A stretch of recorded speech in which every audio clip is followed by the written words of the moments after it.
In the vast silence of space, one side of the moon has remained hidden from humanity's eyes since the dawn of time. Until now, China's Chang'e missions, once dismissed as mere replicas of Apollo, have just rewritten history. A Nobel Prize-winning scientist has stepped forward, not with speculation, but with cold, hard evidence gathered from the dark, far side of the moon. Samples have returned, and the early analysis is terrifying.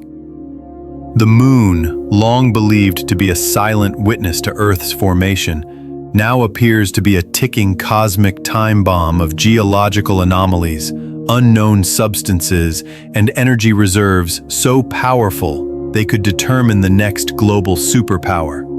And yet, no one was prepared for what the samples revealed, because they confirmed what many feared for decades, that something about the moon doesn't add up.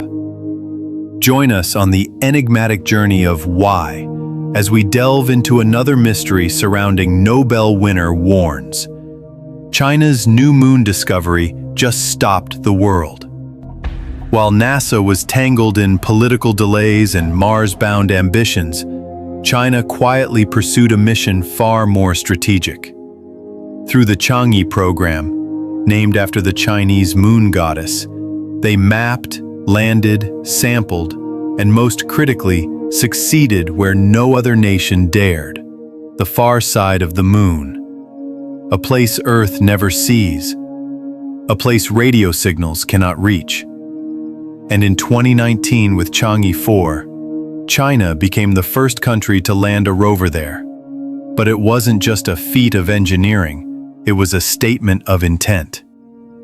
With a communications relay set at a gravitational sweet spot beyond the moon, China laid the foundation for full-scale exploration. And when the U-22 rover began transmitting, what it found sent shockwaves across the scientific community. A shiny greenish gel-like material lying quietly inside a crater, completely unlike the surrounding lunar surface. It reflected light unnaturally and defied the geological expectations of the area. Though scientists called it impact melt breccia, what truly rattled them was not its presence, but its freshness. It looked recent. But how? The far side lacks radioactive heat-generating elements. It should be cold, quiet, and inactive. So why did this strange substance look newly formed? Months after the gel-like mystery, the U-22 rover stumbled upon something even more bizarre: transparent, glass-like spheres scattered across the dusty surface. Not fragments, not beads, but perfect orbs, measuring up to 1 inch in diameter, larger than anything Apollo ever retrieved. They weren't scattered randomly. They appeared in patterns, as if laid by design, or shaped by forces we don't yet understand. These crust. What's clear is this: the moon's far side is not a barren relic. It's dynamic, unpredictable, and likely far more active than we ever imagined. And if nature isn't responsible for these spheres, who or what is? But the discoveries didn't stop at the surface. China's mission targeted the South Pole Aitken Basin, one of the largest impact craters in the solar system. Formed by an asteroid strike billions of years ago, the force of the impact was so massive it likely cracked through the crust and exposed material from the moon's mantle. When samples from this region were returned by Chang'e 6 in 2024, what they contained shattered long-standing lunar theories. Scientists detected minerals like low calcium pyroxene and olivine, direct evidence of the moon's deep interior, but their composition was off. They didn't match the models. The elements and ratios were fundamentally different from what geologists expected. Based on the moon's formation theory, either our models are wrong or something altered these materials. And the implications are chilling. Because if we don't understand the moon's formation, then we don't understand Earth's early history either. Everything we thought we knew is suddenly on trial. hidden inside one of the newly discovered minerals.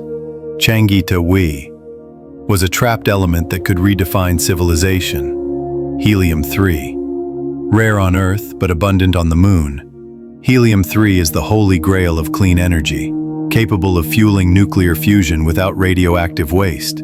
Just 1 ton could power an entire country for a year. China's Chang'e 5 mission confirmed its presence in returned samples, not as a theory, but as measurable, extractable atoms. Mining helium-3 would require massive infrastructure processing tons of regolith, but China is already planning exactly that. Their International Lunar Research Station aims to be operational before 2035, with capabilities not just for exploration, but for full-scale resource extraction. This is no longer a science race. It's an energy war, a geopolitical chess match unfolding on the Moon's surface. Whoever controls the helium-3 reserves may control the next century of energy. And while the West debates timelines, China is building theirs. When the Chang'e 6 samples were quietly shared with a panel of international researchers, one name on that list stood out: Dr. Samuel Reiner, Nobel laureate in physics, and one of the world's most respected voices in planetary geochemistry. After weeks of private analysis, Reiner broke protocol and made a stunning public statement at a closed-door scientific forum in Geneva. According to leaked transcripts, he said, "If these mineral patterns are accurate, we are no longer looking at a naturally evolving satellite. We're looking at geological coding processes arranged with precision, not chaos." Reiner warned that the crystalline alignment in some of the returned minerals resembled engineered layering, not random formation. He drew parallels to synthetic nanostructures on Earth, used in semiconductors and metamaterials. In other words, the materials found may not be entirely natural, and that bombshell, coming from someone who once led research at CERN, is what has scientists whispering. Because if parts of the Moon's interior show signs of unnatural formation, we're not just looking at geology anymore, we're looking at design. Among the least publicized instruments aboard Chang'e 6 was a low-frequency ground-penetrating radar meant to map subsurface layers up to 100 meters deep. The data, quietly released in a Chinese academic journal, showed something researchers weren't ready to explain: layers that reflected radar signals with extreme precision, almost like polished surfaces buried beneath the regolith. In a natural body, layers should scatter signals inconsistently, but this data revealed symmetry, parallels, intervals too consistent for random geology. Some of the returns suggested cavities, hollow spaces with no expected explanation. Speculation exploded online: buried tunnels, ice chambers, or something even stranger: structures. Of course, official reports denied any such thing, but the raw data remains, and analysts have started noticing something even more bizarre. Every 12 hours, a low-frequency resonance spikes near these reflective zones. It's weak, barely noticeable, but it's there, repeating. And as one Chinese researcher anonymously noted, sometimes it's the regularity of a thing that makes it most unnatural. You'd expect NASA, ESA, or JAXA to address these anomalies head-on, but since the Chang'e samples were returned, they've said almost nothing. No public briefings, no peer-reviewed co-studies, no engagement, just silence. And that silence is growing louder. Sources within the scientific community say that internal NASA memos have instructed lunar researchers to avoid public speculation regarding Chang'e anomalies until cooperative frameworks are re-established. Translation: don't talk, not yet, not until the West can catch up. Meanwhile, China pushes forward, publishing cryptic data under controlled state journals, restricting foreign access to samples, and advancing their infrastructure on the lunar surface. The Nobel laureate's warning remains unaddressed by official Western institutions. And this has led some to believe that the discovery is not just scientifically disruptive, it's politically dangerous. At this point, we must face the reality. We're no longer in the era of discovery. We're in the era of competition. And China's lunar activities suggest a deeper agenda. If the moon contains not just energy resources but unknown materials, then control of those areas isn't just about mining. It's about power, technological, strategic, possibly even existential. And if what's buried beneath the far side of the moon about who decides what the world gets to know, what they choose to reveal, and what they decide to keep secret. For decades, we looked at the moon and saw a lifeless stone, a dusty echo of Earth's formation. But maybe that was never the truth. Maybe the silence wasn't emptiness. It was secrecy, a veil drawn over something too advanced, too alien, or too powerful for us to understand. China's discovery didn't just dig up lunar rocks. It unearthed a reality that many hoped would never surface. A Nobel scientist, one of the brightest minds of our generation, has broken ranks, warning that what lies beneath the far side of the moon may not be natural and may not be benign. Glass spheres, too perfect to be random.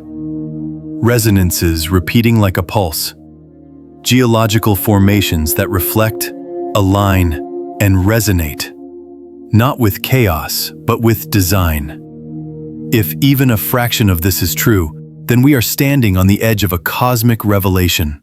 One that doesn't just change our view of the moon, it shatters our understanding of who we are, where we come from, and whether we are truly alone in this solar system. Thank you for joining us today on Why. Let us know your opinions in the comments section below. Don't forget to like, subscribe, and click the video on your screen for more mind-bending content. Keep waiting for another exciting Why adventure.